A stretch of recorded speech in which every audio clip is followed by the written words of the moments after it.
Foi um período sabático muito longo, né? Vocês veem que eu já não estou ruiva, já não estou de cabelo comprido, né? Daqui a pouco eu apareço com cabelo azul. Mas enquanto isso não acontece, nós estamos, então, finalmente retomando o 18 de Brumário no capítulo 4.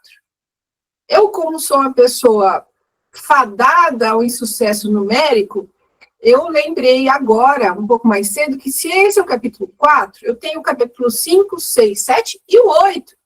Não, são 7 ou são 8? Eu nunca sei, gente. Deixa eu ver quantos capítulos. Isso são, né? Então, eu estou gravando o 4, eu tenho que gravar o 5, o 6 e o 7.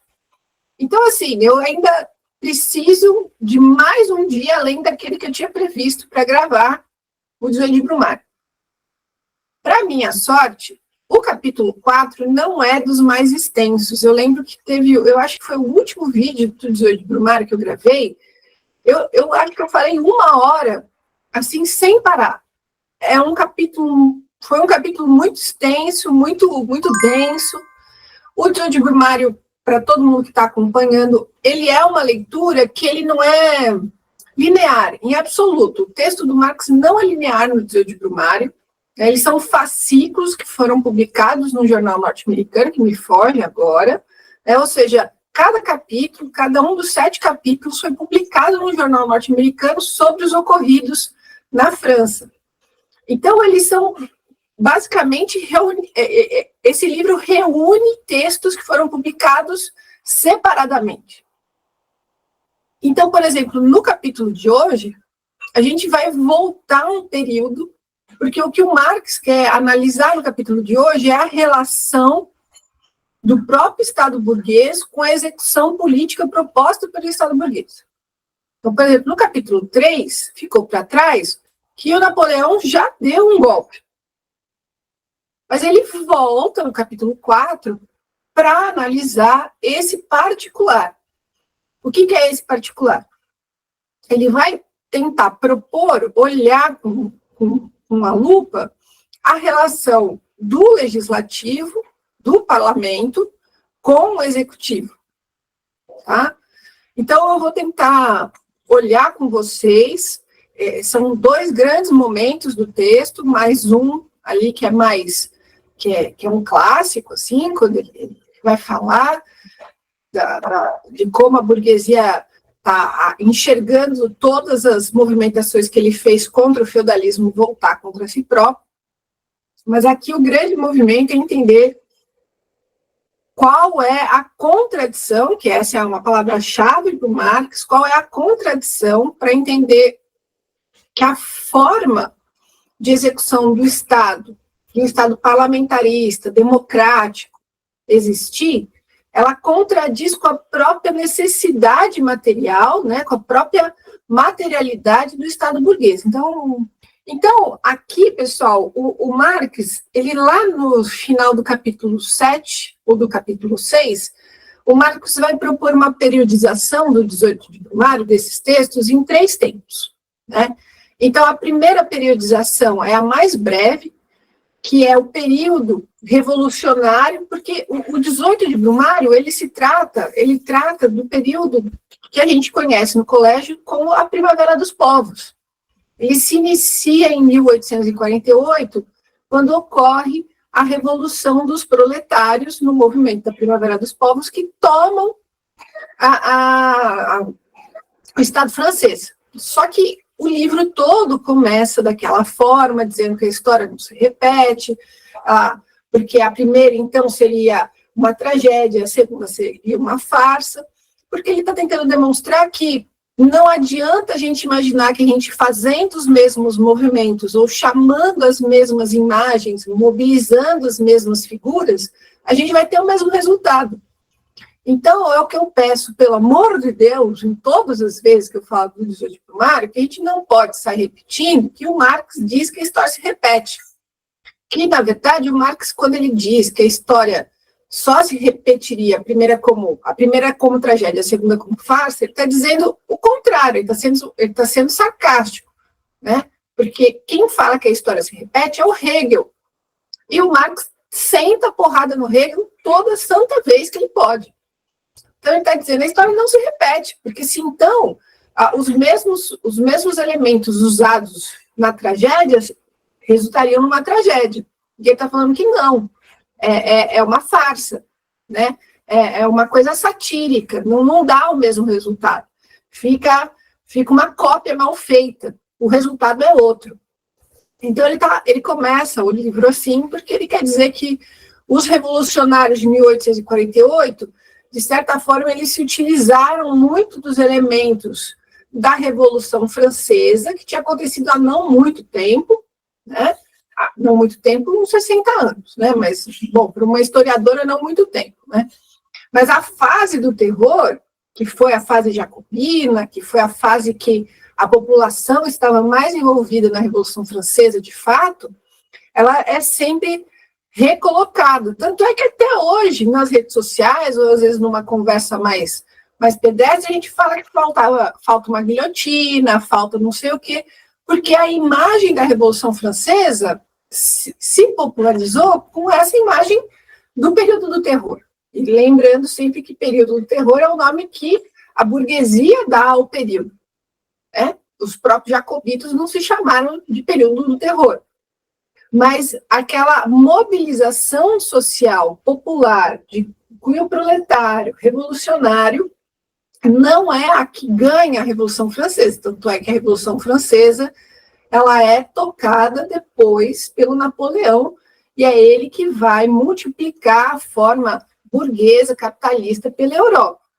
Então, a Revolução Burguesa mesmo, ela é dinamitada pela Revolução Francesa. Então, é um pouco contraditório, porque a nossa lembrança da Revolução Francesa é o período jacobino. Mas não é o período jacobino que fica da Revolução Francesa. O que fica, de fato, da Revolução Francesa é a fase burguesa, é a fase do diretório, é a vinda do Napoleão, certo? Que vai, então, passar em todos os estados europeus, tirando os reis e colocando um parente dele lá, não sei se vocês lembram dessa parte, tá? O que o Marx começa, então, dizendo no 18 de Brumário é que, olha, o período revolucionário, proletário de 1848, da Primavera dos Povos, ele cai numa esparrela, ele se boicota quando ele tenta usar as imagens do período revolucionário francês como se aquilo fosse permitir com que ele fizesse um grande movimento revolucionário ali em 48. E ele vai dizer que, dentre outras coisas, se você precisa utilizar imagens de uma revolução que não deu certo, qual é o seu objetivo? Que ela vai dar certo agora? Né? Então, ele está dando vários tapas de pelica, dizendo, se essa revolução não deu certo naquele momento, por que você está se utilizando dessas imagens agora? A tarefa do proletariado é entender quais foram os limites revolucionários dos jacobinos para poder propor, de fato, a tarefa revolucionária do proletariado. Então, o Marx vai bater muito nessa tecla, que enquanto o proletariado revolucionário não se der conta de que não adianta se utilizar de imagens pregressas, né, que ele vai chamar de fraseologias, né, para reivindicar novas circunstâncias, enquanto o proletariado não for capaz de dizer sobre o novo, porque é ele que vai propor o novo, ele vai sempre patinar para trás. E o Marx vai dizer que existe um movimento contínuo e conservador de se utilizar das imagens do passado, e esse é um elemento muito importante para o capitalismo tardio, né? O capitalismo tardio, a gente vai assistir depois, décadas mais tarde, não muito mais tarde, a gente vai assistir a ascensão de líderes autoritários na Europa, se utilizando dessas mesmas fraseologias, né? Como no caso Mussolini, o Hitler, que são invenções, né? Porque, veja, quando o Mussolini se utiliza das imagens do Império Romano, ele não está falando, primeiro, que o Império Romano não era Itália, né? Então, é sempre uma interpretação do passado, não é o passado.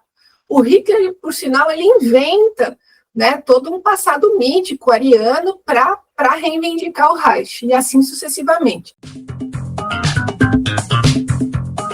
A Revolução Francesa, então, ela inaugura o capitalismo tardio, que se chama de capitalismo tardio? Não, a Revolução Francesa, ela propriamente, ela vai, com a Revolução Francesa, que vai ser assegurada pelo Napoleão, a burguesia, o sistema capitalista, ele se universaliza, digamos assim, ele se expande, ele se consolida para além da Inglaterra. Né? Então, Napoleão, né, ele é a própria razão, digamos assim, a razão iluminista, a razão que vai levar a modernização dos Estados europeus com o capitalismo. Então, ele ainda não vai ser o tiro de misericórdia contra o absolutismo, porque depois do Napoleão ainda volta uma fase absolutista, mas o Napoleão ele funda o capitalismo, digamos assim, como um sistema europeu, um sistema ali mundial com muitas aspas, tá? O capitalismo tardio vem depois de 1848.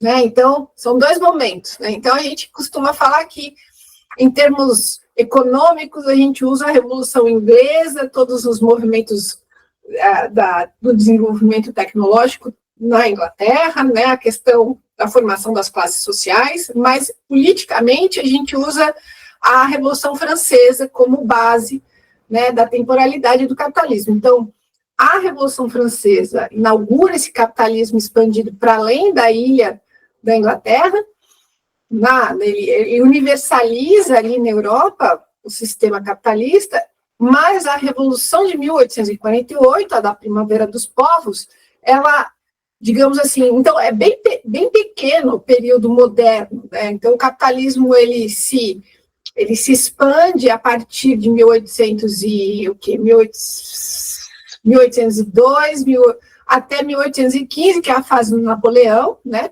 Essa fase de expansão do capitalismo na Europa.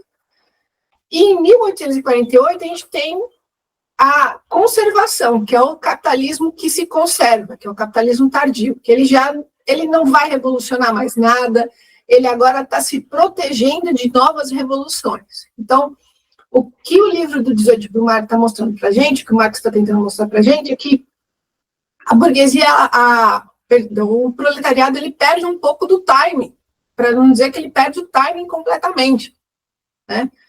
Porque ele fica tentando reivindicar uma revolução que nem ele conseguiu ganhar, e agora a burguesia, ela reage à tentativa de uma modernização do Estado no sentido revolucionário, né? Porque a Revolução Francesa, que é a patrocinada pelo capitalismo, é uma modernização, porque eles estão derrubando os privilégios da aristocracia, eles estão derrubando os privilégios do rei, com essa derrubada vem uma outra sacolada de direitos humanos, que não era exatamente o projetado pelo capitalismo, mas ok.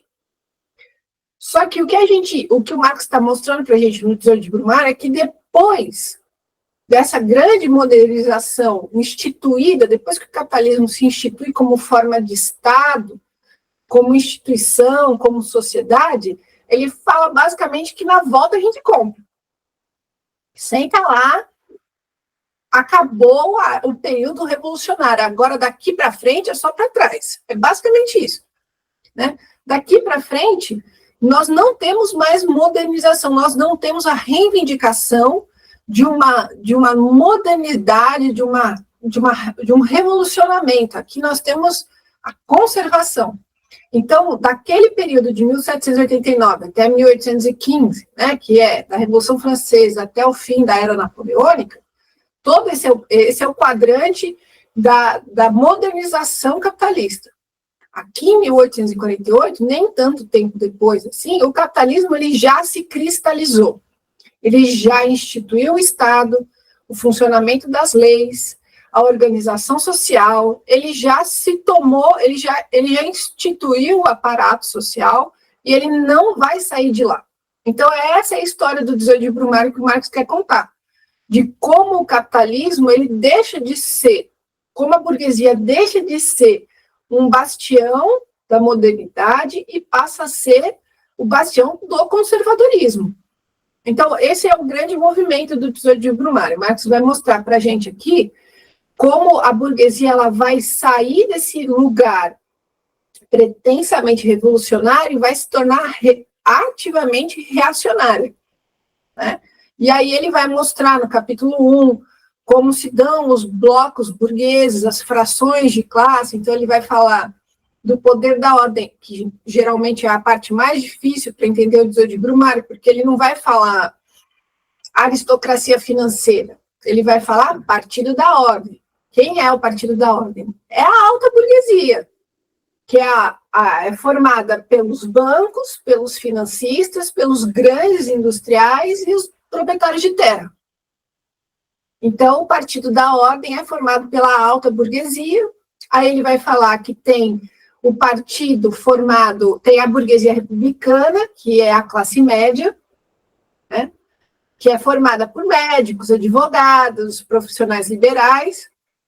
Aí ele vai falar da pequena burguesia, que é a burguesia democrática, e ele vai falar do proletariado e do campesinato, né?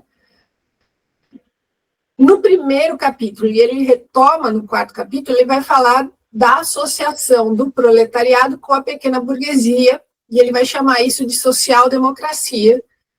E isso a gente já expôs um pouco nos outros capítulos. Ele vai mostrar o quanto essa comunhão entre pequena burguesia e proletariado, ela é muito deletéria, ela é muito ruim para o proletariado, porque a pequena burguesia se assenhora do movimento proletário, revolucionário, ela se identifica como universal e não proletariado, e ela sempre patina, ela aceita menos do que o necessário, e o proletariado fica sempre a ver navios, que é o que acontece nesse capítulo aqui. E o campesinato, na verdade, é o tema que ele vai trabalhar mais no sétimo capítulo, que eu confundo sempre um pouco os capítulos, mas é no sétimo capítulo que ele vai falar de novo do conceito de classe, né, o conceito de classe para o Marx. Ele vai falar de novo dessa classe campesina como massa, vai falar novamente dessa vinda do Bonaparte de fora para dentro para manipular essa massa. Então, o Tesouro de Brumário, ele conta qual é o movimento desse capitalismo conservador. E ele vai olhar isso através das frações de classe, das classes sociais, né? Então, ele está mostrando como, num Estado burguês que se apresenta, isso é muito importante, né? As palavras são muito importantes, apresentar, manifestar, né? Representar. Então, assim, existe a idealização, né, as normas, as instituições funcionam a partir do aparato democrático. Não necessariamente elas asseguram a materialidade da execução democrática. É isso que ele vai o tempo todo mostrar para a gente, que, de certa forma, no capitalismo, nós temos a aparência, né, nós temos o texto garantindo a democracia, nós temos o texto garantindo a liberdade e a igualdade, mas a prática é completamente diversa dessa proposta normativa. Então, ele vai mostrar que existe a idealização, existe a norma, existem as ideias, né, existe o ideal a ser atingido e existe a prática. Então, por isso que é sempre importante no texto do Marx a aparência, a manifestação, e a essência, a substância, etc. Então, aqui no nosso capítulo 4, o Marx está chegando no momento que ele está mostrando que essa relação entre o legislativo e o executivo já azedou. Então, ele está mostrando com os capítulos que essa relação proposta pelo Estado burguês azedou entre legislativo e executivo, né? Então, existe toda uma tripartição de poderes no Estado burguês, né? O que é a tripartição? É o legislativo, o executivo, o judiciário. E, no caso aqui que ele está analisando a República Francesa, que é parlamentarista. né? Ou seja, em tese, é a partir do parlamento que toda a discussão democrática da sociedade vai aparecer, o parlamentarismo seria a forma onde a democracia seria ainda mais exuberante, né? Porque os representantes legais da população estariam sempre em discussão, sempre pautando projetos, melhorias. Ou seja, o parlamentarismo ele é a forma da disputa, da intranquilidade, ele vai dizer mais para frente. Mas como essa sociedade burguesa, esse Estado burguês, que precisa conservar, né, a todo custo essa forma social, que vai o tempo todo tentar expulsar as outras classes da participação política, né, a gente vai ver ao longo do livro a expulsão do Partido Republicano, a expulsão dos democratas, a expulsão dos proletários, esses daí, coitados, esses daí nem entram direito mais. Como é que o Estado burguês reivindica um parlamentarismo se o tempo todo ele quer vedar a participação democrática da população? Né? Como é que... Então, ele vai mostrar esse jogo de contradição que a forma parlamentar não funciona no Estado burguês, porque o tempo todo, no capitalismo tardio, a burguesia está fechando todas as frestas de participação. Porque, no final das contas, a mobilização, a disputa política, como ele vai falar aqui um pouquinho mais para frente, toda disputa política vai levar ao que ele vai chamar tudo é socialismo. Vai ter aqui um momento que ele vai falar, se você quiser passar uma estrada de ferros no mesmo lugar que tem uma tubulação de esgoto, é socialismo. Se você quiser falar sobre a reivindicação de verba escolar ou uma reforma financeira, tudo vira socialismo. Ele está querendo dizer que absolutamente qualquer modificação na institucionalidade, na política, qualquer debate político vai virar socialismo. Né? Tudo vira algo que pode se transformar em uma grande mobilização social. Porque está mostrando que o capitalismo está altamente reacionário. Não tem que mudar nada. Então, a grande contradição que o Marx vai tentar trabalhar nesse capítulo 4 é mostrar para a gente que a forma parlamentarista, que é uma forma de política ativa, de debate, de confronto de ideias, não funciona para a burguesia. No fundo, o que a burguesia quer é que não tenha debate político. No fundo, a burguesia quer uma centralização com um controle autoritário do executivo. Então, é um pouco essa história que esse capítulo quer contar. Tudo bem até aqui? Faz sentido o que eu falei até aqui, pessoal? Tudo bem. Então, o capítulo começa com o golpe que o Napoleão vai dar no parlamento francês, na República Francesa, no Estado francês. Ele acontece logo depois de um período de recesso. Então, Marx fala, olha, voltando um pouco à história, ainda nessa questão do recesso, um pouco antes do golpe em si, o Napoleão ele vai sacar o ministério que antes era indicado, olha só que é muito atual o texto, até irrita, né? Ele vai tirar o ministro que era indicado pelo parlamento, a essa altura totalmente controlado pelo Partido da Ordem, leia-se a alta burguesia francesa, e vai pôr um nome dele lá, que eu até grifei o nome do infeliz, Rateau. Agora meu francês, realmente o Duolingo francês não foi ativado. Rateau é uma figura do sistema financeiro francês, completamente submissa ao Napoleão, não tem nenhuma ligação com o Partido da Ordem, ele simplesmente tira o indicado do Partido da Ordem como primeiro-ministro e coloca uma figura que ele tem total controle. E o Marx vai falar que isso muda completamente o jogo, a situação. O Partido da Ordem não se dá conta do que o Napoleão está fazendo, porque o texto todo, o Marx vai falar que o Partido da Ordem tem certeza que tem total controle desta figura do executivo, que é o sobrinho do Napoleão, é o Bonaparte III, né? Que ele é frívolo, ele é débil, ele é simplório, ele é um cara endividado, ele é um besta, o Partido da Ordem entende que está sempre manipulando aquela figura, né? E o Partido da Ordem não se dá por completamente entendido do que se trata sacar o primeiro-ministro indicado por eles, ainda, né? Porque o Bonaparte, ele continua submisso, aparentemente submisso ao Partido da Ordem, ele executa as leis que o Partido da Ordem passa, ele faz tudo que o Partido da Ordem quer, né?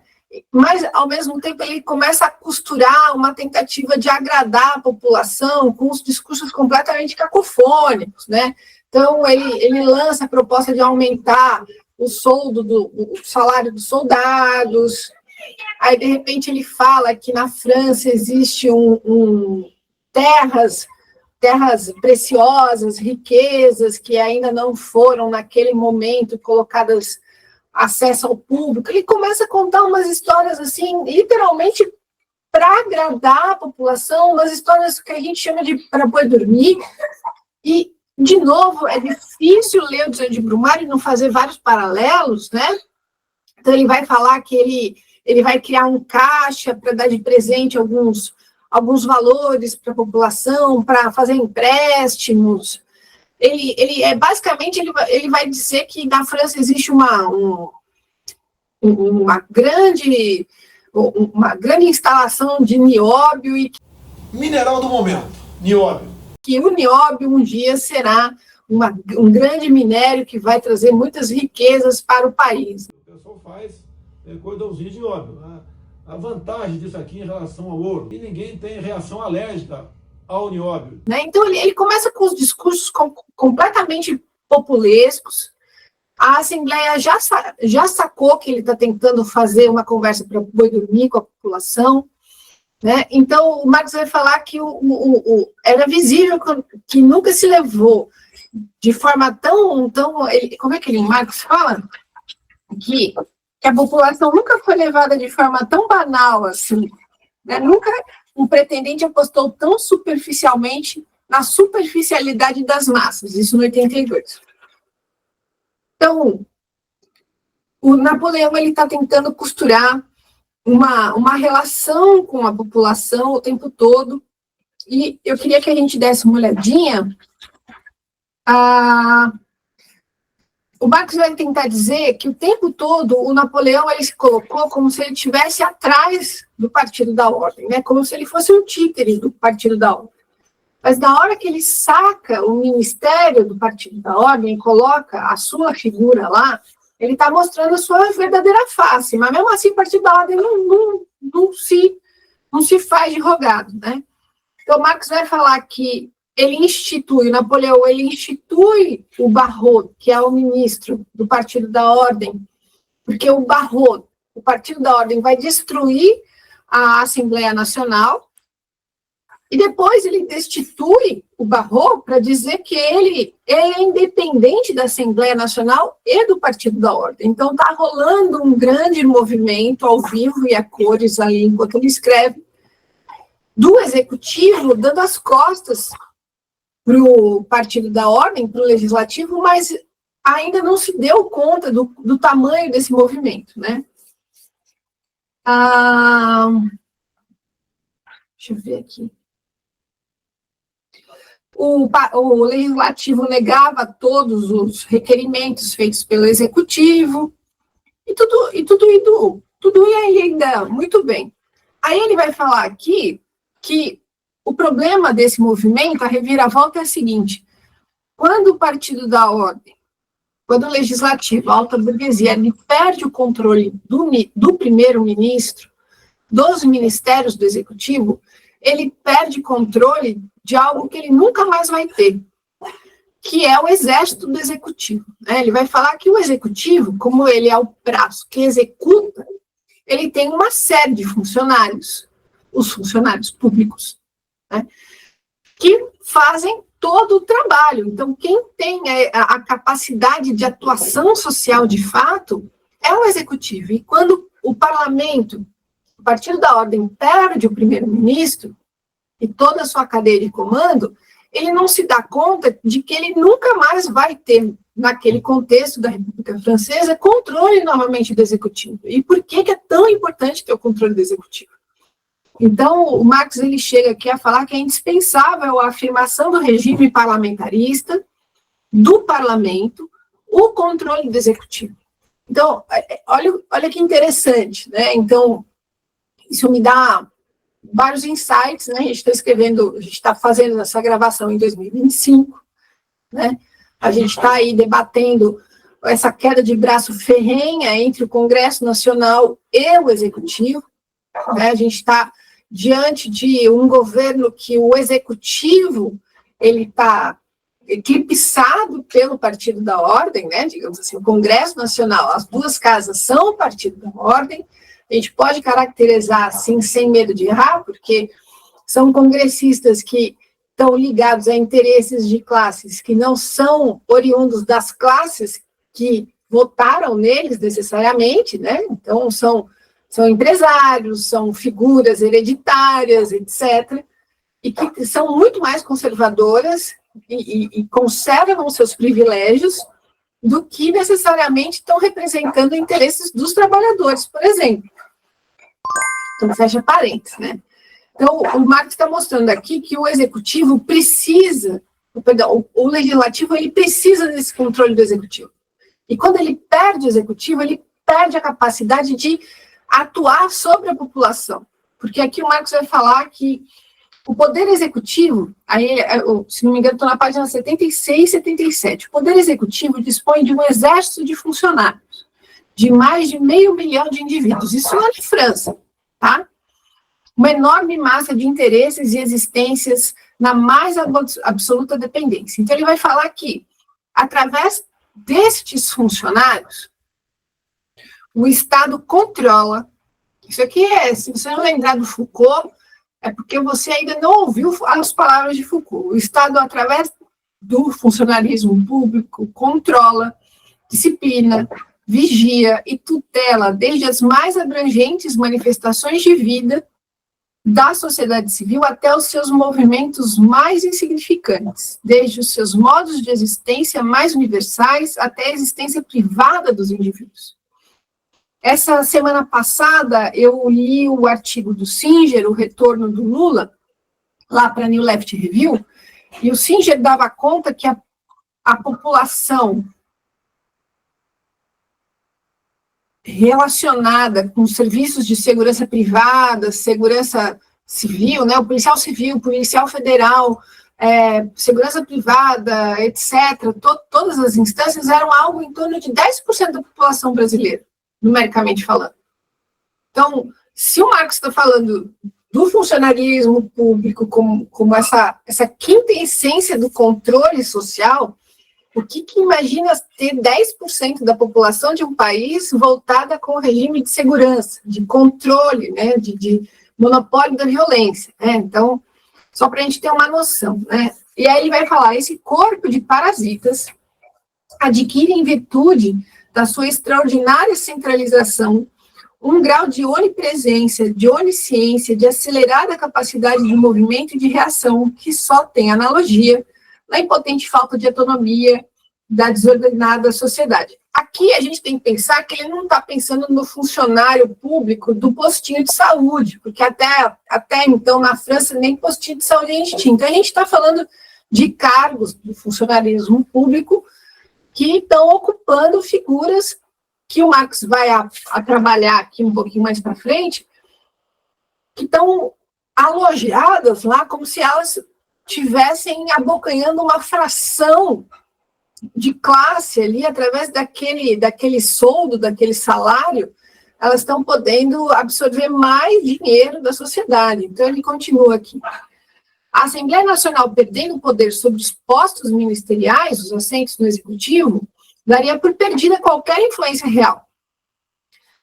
O interesse material da burguesia está entretecido de maneira mais íntima possível, juntamente com a manutenção desta máquina estatal, extensa e muito capilarizada. Olha só, né? Então, Marx está defendendo aqui que é do interesse da burguesia uma máquina estatal grande.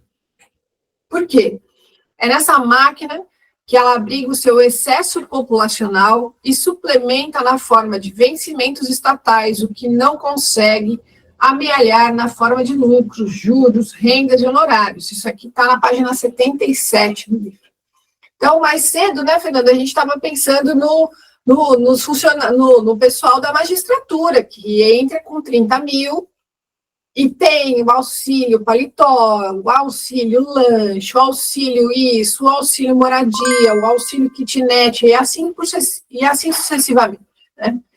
Ainda fazendo um parênteses, o governo atual, o governo Lula III, está se propondo a fazer finalmente o teto do salário do servidor público, né, do serviço público, né, para que os penduricados não sejam mais possíveis, né? Enfim, então, de novo, quando a gente fala do funcionário público, a gente está imaginando o quê? Que todo funcionário público ganha como alguém no judiciário? Não é verdade. A gente sabe que a massa dos funcionários públicos não ganha esse valor, ganha algo muito distante disso. E o Marx está aqui trabalhando com a ideia que esse exército de funcionários, eles fazem parte do interesse do capitalista porque eles absorvem, então, um excesso populacional do próprio capitalista. Ou seja, ninguém está falando aqui do funcionário público, de novo, do postinho da professora, né, que dá aula para 75 crianças, sem ar-condicionado, sem louça. Então, aqui ele vai falar, essa parte é bem interessante, isso aqui, quando ele fala de que a máquina estatal, que o Estado, essa hipertrofia do Estado, do funcionamento público, é uma máquina extensa, né, uma máquina que abriga o excesso populacional. Eu admito para vocês que eu lembro muito do Deleuze e do Guattari, falando de máquina extensa, de todos esses termos que eles gostam de usar para falar, inclusive, do Estado. Aí ele vai falar um pouquinho mais para frente. O seu interesse político da burguesia o obrigou a aumentar diariamente a repressão, ou seja, os recursos, dá licença, Lucifera, ou seja, os recursos e o pessoal do poder estatal, ou seja, do executivo. É interesse da burguesia aumentar o número de pessoas envolvidas com o executivo, enquanto era forçada a travar simultaneamente uma guerra ininterrupta contra a opinião pública, mutilar e paralisar os órgãos autônomos de movimentos da sociedade, quando não amputá-los completamente. Ou seja, ele está mostrando que tem uma contradição. Se a burguesia está alocada no espaço do debate, do parlamento, da política, ela aumenta o controle da sociedade com as figuras que trabalham no Estado, no executivo.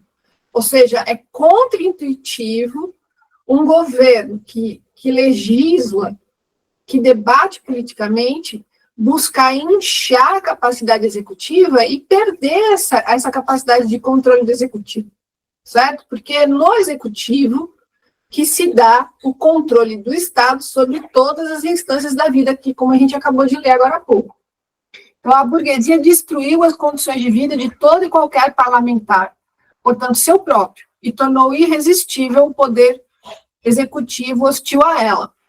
Está dando para entender que aqui ele está tentando mostrar que tem uma contradição aqui na própria função do parlamento, do legislativo, como esse espaço político garantido de decisão política, etc., de debate.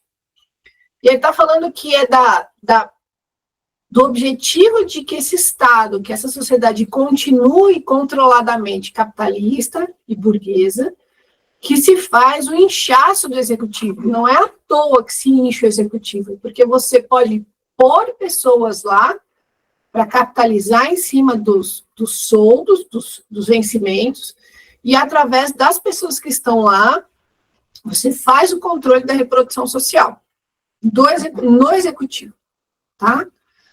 Então, ele vai falar que a atividade legislativa, por sua vez, ela é modorrenta. Ele vai falar que, nesse interim, o legislativo votou 2 impostos, o imposto do vinho e uma lei, um imposto sobre a taxação dos vinhos e um sobre a educação aboliu a descrença, ou seja, o legislativo, onde todos os grandes parlamentares ali presentes, a aristocracia burguesa, né, a alta burguesia, né, que se dizem, ele vai falar discípulos do Voltaire, do iluminismo, vão lá e colocam a educação na mão do padreco, né, ele sempre fala nesses termos. Por quê? Aí ele vai falar que,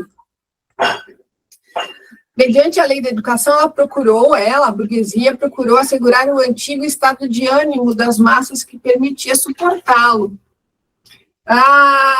Fica-se estupefato ao ver os orleanistas e a burguesia liberal, o Partido da Ordem, esses vetusos apóstolos do voltarianismo e da filosofia eclética, confiar aos seus tradicionais inimigos, os jesuítas, a administração do espírito francês.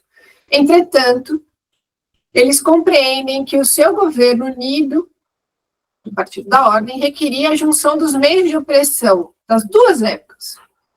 Os meios de subjugação da monarquia de Júlio, leia-se a violência, e precisava ser complementada e reforçada pelos meios de subjugação da restauração, que é a fase restauradora, que tem tudo a ver com a igreja. Ou seja, para o poder burguês, para a burguesia funcionar, você precisa da violência constante e não se abre mão da educação eclesiástica, né, da educação, não a educação moderna, a iluminista, a que vai fazer as pessoas pensarem racionalmente, não. Os próprios discípulos aqui, os apóstolos do voltairianismo, eles abrem mão de um ensino laico, certo? E pedem para que os jesuítas voltem a tocar a educação pública francesa, né? Aí ele vai falar rapidinho que os camponeses, a essa altura do campeonato, estão mais ferrados impossíveis, porque o preço do cereal está super baixo, ou seja, o dinheiro que eles poderiam recuperar no mercado está péssimo, eles estão cheios de dívidas, estão pagando impostos, eles estão com todas as esperanças frustradas. Ele faz só uma pincelada, assim, para dizer que, depois de 3 anos dessa situação toda, os camponeses, eles estão, assim, completamente detonados, né, porque eles estão sendo, ele vai falar assim, é fácil compreender o quanto os 3 anos de regime do guarda, abençoado pelo regime do padreco, devem ter desmoralizado as massas imaturas. Então, ele está falando que a prática social, o dia a dia social é na porrada, por causa do guardinha, e, por outro lado, com o padreco, né, com a homilia do dia a dia lá da igreja, garantindo a adesão de todos à sociedade. Aí ele chega na página 80, finalmente ele chega que, nesse momento, como eu tinha colocado lá na frente, vai, Lucifera, toda e qualquer demanda social tem, de qualquer origem, de qualquer natureza, ela vai se apresentar como socialismo. Então, aqui na página 80, ele tem uma citação que é muito importante. Declara-se socialista o liberalismo burguês, o iluminismo burguês e até a reforma financeira burguesa. Era um ato socialista defender-se com um bastão ao ser atacado com uma espada. Tudo vira socialismo, certo? Qualquer ameaça vira socialismo. Então, ele diz, a burguesia tinha a noção correta de que todas as armas que ela havia forjado contra o feudalismo começavam a ser apontadas contra ela própria, que todos os recursos de formação que ela havia produzido se rebelavam contra ela, contra a sua própria civilização, que todos os deuses que ela havia criado apostataram dela. Ela compreendeu que todas as assim chamadas liberdades civis e todos os órgãos progressistas atacavam e a ameaçavam a sua dominação classista, a um só tempo, na base e no topo político, ou seja, que haviam se tornado socialistas. Então, né, vamos tentar, lá na Revolução Francesa, quando se chamam os Estados Nacionais, né, tem aquela grande movimentação na França, a burguesia era uma classe que já se destacava em relação ao proletariado francês, ao campesinato, obviamente. Mas a burguesia, ela se mistura ao proletariado e ao campesinato, que são mundanamente maiores, né? É a massa das pessoas, as que vão para a rua, as que morrem em protesto, as que mobilizam socialmente. Ou seja, a burguesia, ela utiliza essas pessoas que estão em movimento, ela põe fogo nessas pessoas, né? Ela mobiliza essas pessoas, se comprometendo com coisas, né? Se comprometendo com reivindicações que ela consegue reconhecer que ela não está cumprindo, né? Então, ele está dizendo aqui, ele mobilizou, as armas que ele mobilizou contra o feudalismo estão se apontando contra ele. Então, ele dizia à burguesia que ia acabar com os privilégios. Mas, na prática, os privilégios estão lá. No papel, todo mundo é livre e igual, mas na prática não é. Então, o que o Marx está tentando mostrar aqui para a gente é que a classe capitalista, ela tem clara noção de que aquilo que ela prometeu, ela não cumpriu.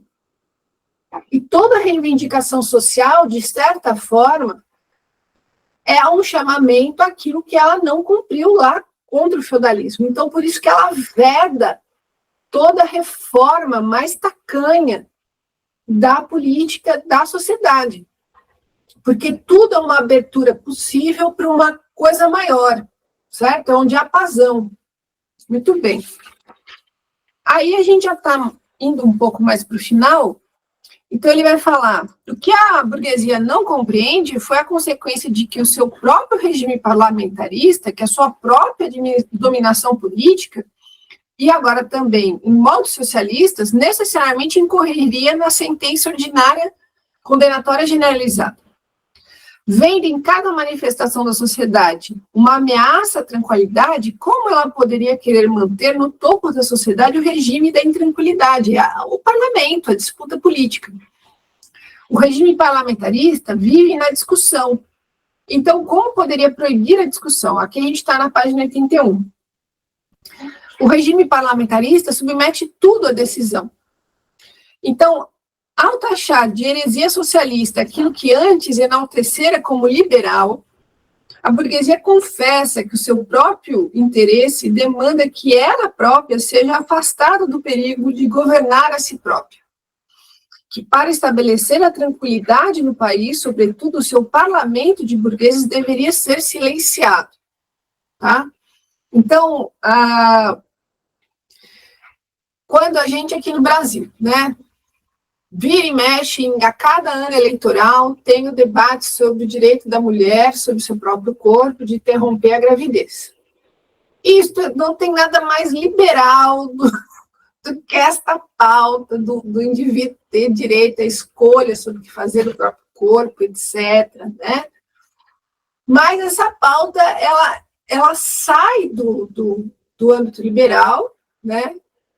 E aí, é claro que os liberais brasileiros se mostram na sua plena forma conservadora. Um candidato, um político, liberal ou conservador? Eu sou um candidato liberal na economia e me considero conservador nos costumes. Saem completamente desse espaço e o debate vira com algo completamente cristão, completamente moralizado, completamente colonizado pela moral.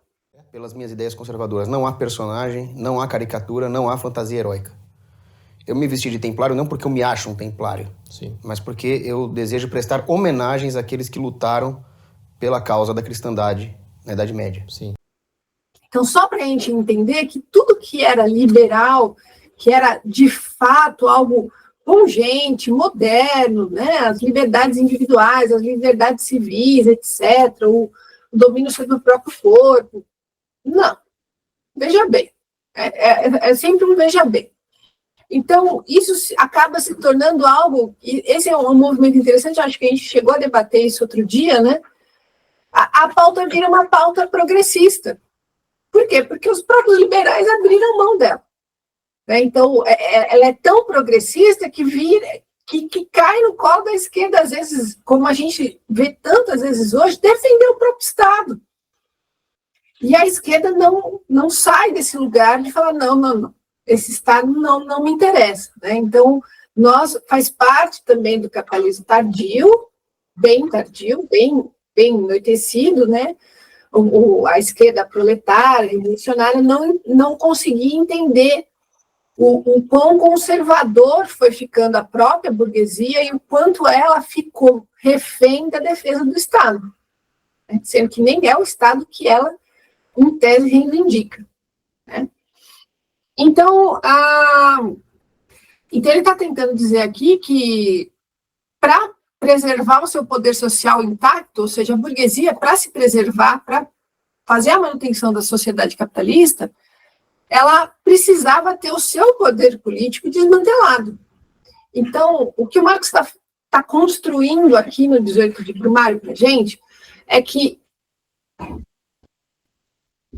o Estado burguês, o funcionamento político da burguesia, ele está muito mais interessado numa centralização de um Estado autoritário, com grande utilização da repressão, da violência, com um discurso, né, religioso altamente multiplicado socialmente, do que um espaço que você leria nos textos do Locke, do Voltaire, com discussões políticas de que cada um sabe o que é melhor para si, que o mercado resolve tudo, nada disso.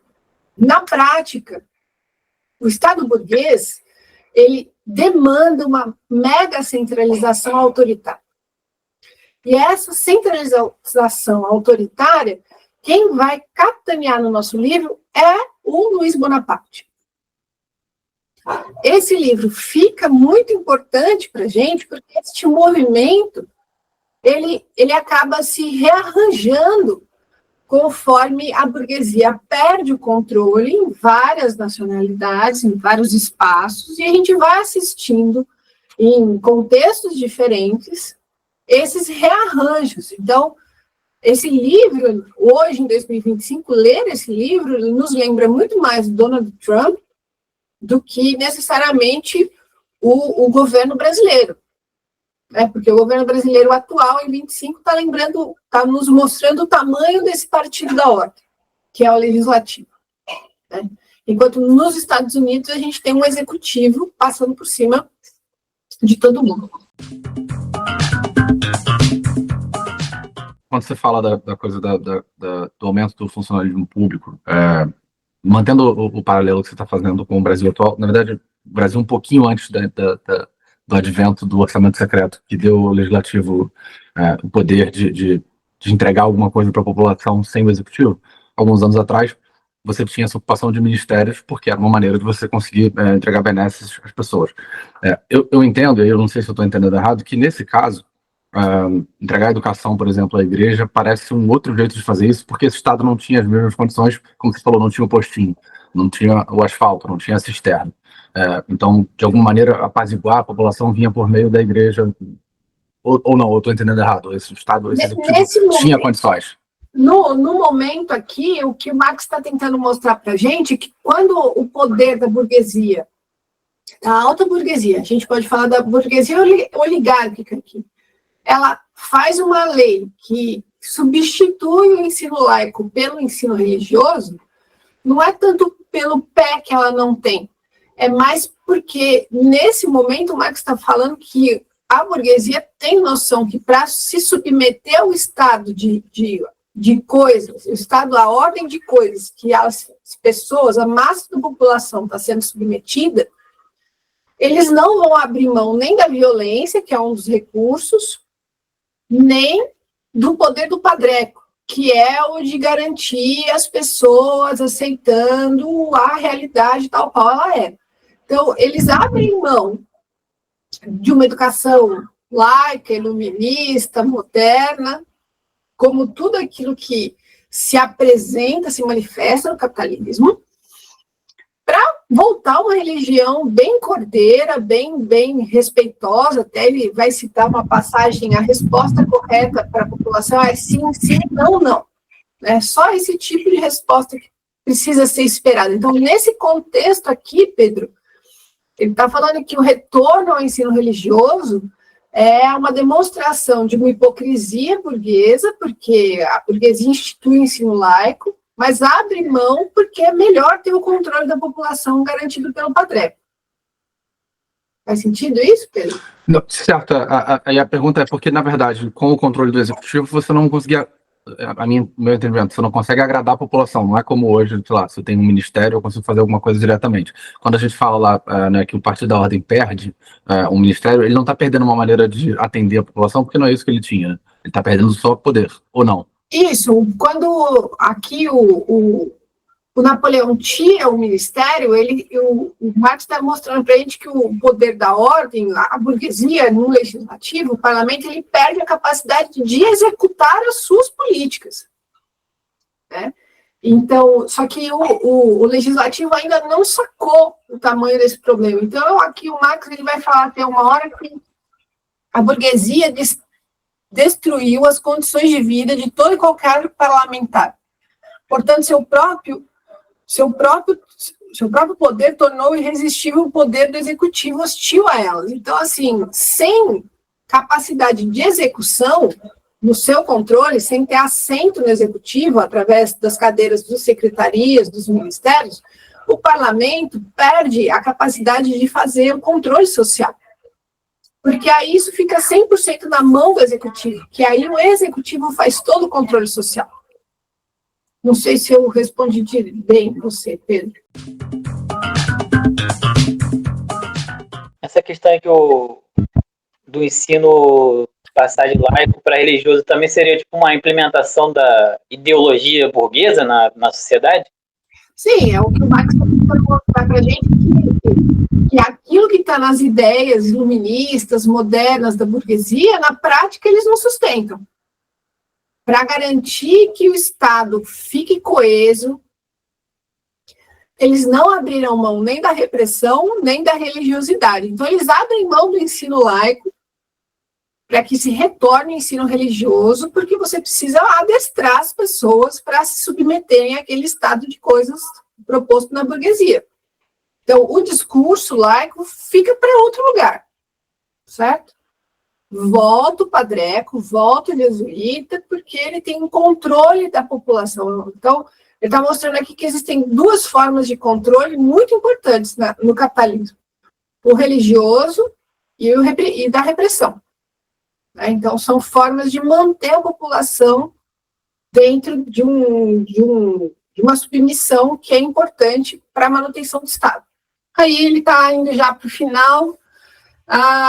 Vai ter uma eleição ainda, uma eleição para alguns cargos que a gente vai ter uma revolta em 49, que muitos políticos vão ser exilados, mortos, presos. Então, eles vão fazer uma nova eleição para esses cargos. E, para a surpresa do Bonaparte, para a surpresa do Partido da Ordem, quem ganha essas eleições são os social-democratas, que é a junção da pequena burguesia com o proletariado. E ele vai dizer que o Bonaparte ele fica amedrontado com o resultado das eleições, e ele se submete ao Partido da Ordem, ele fala, olha, vão lá vocês, toquem o governo, né? Ele tenta sair um pouco da situação, porque ele sente que o espectro da revolução está ali, rodando a situação, e o Marx vai falar que o Partido da Ordem, ele se contenta em humilhar o Napoleão, e ele sequer reivindica o reempossamento do Barrot, que era o primeiro-ministro, ou seja, o Partido da Ordem está completamente perdido, não faz ideia da falta de controle que ele tem do Napoleão, né? Porque é o que o Marx está escrevendo aqui, é um pouco as vésperas desse golpe que o Napoleão vai dar no parlamento, né? Então, o Marx vai falar, o Partido da Ordem tem uma mega chance, uma baita chance de conseguir voltar a ter controle do executivo e dar de bandeja o controle do executivo para o Napoleão de novo. E, para piorar, vai passar uma nova lei eleitoral, e aprovada em 31 de maio de 1850, que faz, na prática, a abolição do sufrágio universal. porque basicamente foi imposto o domicílio de 3 anos no local de votação. Então, para o trabalhador, para o proletariado, era muito difícil você ter um emprego, uma moradia fixa, porque era da própria natureza do trabalho você se mudar muitas vezes. Eu não sei se eu, nos últimos anos, tenho 3 anos do mesmo endereço que eu moro. Imagina nessa época. E para piorar, você que fosse trabalhador e quisesse votar, você só poderia votar se o seu empregador fizesse uma autentificação de que você trabalha há 3 anos no mesmo lugar e mora ao mesmo tempo e no mesmo lugar nesse período. Ou seja, na prática, essa nova lei eleitoral cortou 3 milhões de votantes, de eleitores, no pleito oficial da França, que são os trabalhadores. Então, o Marx está falando que essa lei, proposta e aprovada pelo parlamento, ela é um golpe sobre a classe trabalhadora contra a social-democracia, porque, através disso, quem tem o controle final de quem é o eleito é a Assembleia. Então, ele vai contar que, se não tiver 2 milhões de votos únicos para um dos candidatos, quem vai decidir a eleição, no final das contas, é a Assembleia, ou seja, é um duplo golpe. O Partido da Ordem afastou os proletários da chance de votar e ainda tem o controle final, porque pelas contas que ele faz lá, ele nos mostra alguns cálculos, tirando uma quantidade, né, de 10 milhões de votantes, você tira 3, para alcançar o mínimo necessário de votos no único eleitor, as chances da Assembleia Nacional, que é o parlamento, decidir quem é o próximo presidente da França, são muito grandes. Então, o Marx está mostrando que o Partido da Ordem ainda se entende no controle da situação. Ela defenestra de novo a social-democracia, perde a chance de ter controle de novo do executivo, porque nunca foi, de fato, o interesse dela estar à frente do executivo, como o Marx vai falar aqui, e enquanto isso, Bonaparte vai passando por baixo do radar, e a gente já entendeu que ele é que vai dar o golpe no Estado burguês. Adianto também a vocês que podem ficar com alguma questão em aberto, que o Marx vai mostrar que a burguesia fora do parlamento, os empresários, os banqueiros, etc., eles já estão cansados dos seus representantes do Partido da Ordem. Eles estão muito contentes que o Napoleão ele fique com a autoridade centralizada lá, certo? E domine a condução do Estado. Então, o Partido da Ordem, isso é tema de outro capítulo, que tanto fez contra a própria Assembleia, eu não sei o que esta gata quer, mas ela quer. O Partido da Ordem, que ao longo dos capítulos o Marx foi mostrando, que foi dizendo que todo político era corrupto, que todo político não prestava, e etc., ele acaba voltando contra si mesmo, contra a própria burguesia, que não é eleita, que não faz parte do parlamento, já está cansada da condução parlamentar, e no final a gente vai ver que é do interesse da burguesia em geral que se passe, de fato, a condução do Estado para o Executivo e se proclame, então, uma ditadura do Napoleão III. Então, esse aqui, basicamente, é o nosso 4º capítulo, certo? Do 18 de Brumário, nem eu acredito que eu consegui fazer o 18 de Brumário. Eu achei que era uma praga que teria caído sobre minha cabeça, nunca mais eu seria obrigada ou tossir, né, e falar do 18 de Brumário em todas as circunstâncias, né? O que vocês acharam, gente? Vocês acharam razoável esse modelo aqui? Eu leio alguns trechos mesmo, porque eu acho que, como é um texto, é um livro difícil, acho que quem for acompanhar em algum momento o livro, acho que enriquece, assim, porque são trechos bem, bem importantes. Vocês conseguiram acompanhar, pessoal?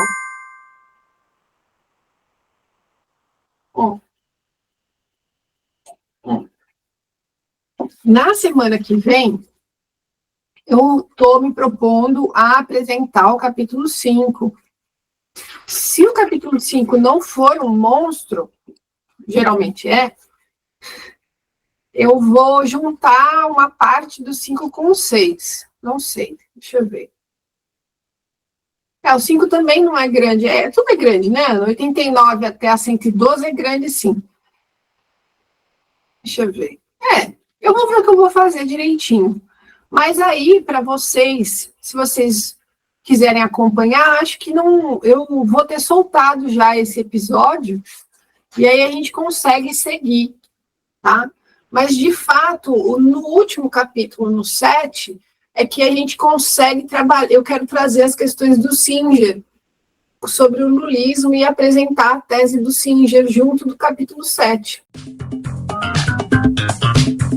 Somos menos acostumados com o parlamentarismo, mas dá para fazer um paralelo. Com o presidencialismo dá, porque, no fundo, se a gente for pensar que é um presidencialismo de coalizão, né, onde o parlamentarismo ele tem a chave na mão da cadeira do presidente e, de alguma forma, o presidente tem a chave na mão do exército, né, como se os dois pudessem disputar alguma coisa, né? Então, cada um tem um controle, mas, na prática, no Brasil, o parlamentarismo de coalizão tomou de assalto, né, o executivo.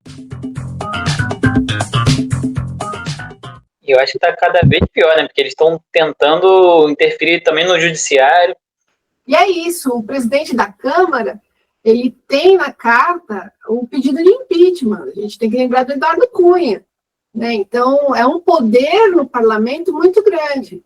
E se a gente pensar que o nosso parlamento, né, a gente pegar o Florestan Fernandes, o nosso parlamento é basicamente uma grande oligarquia, o que será de nós nessas condições se a gente tem um parlamentarismo, né, que vira e mexe só aparece, né, eles querem passar o parlamentarismo de todo jeito.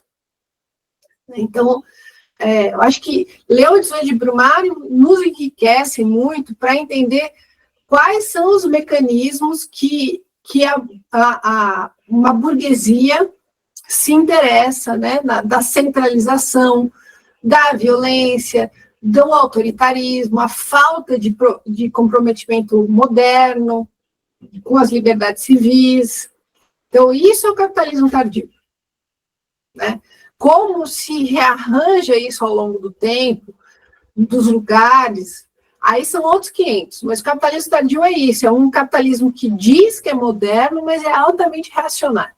Então, eu me comprometo a falar da tese do Singer, quando a gente estiver chegando mais perto da parte que o Marx volta a falar do campesinato, tá bom?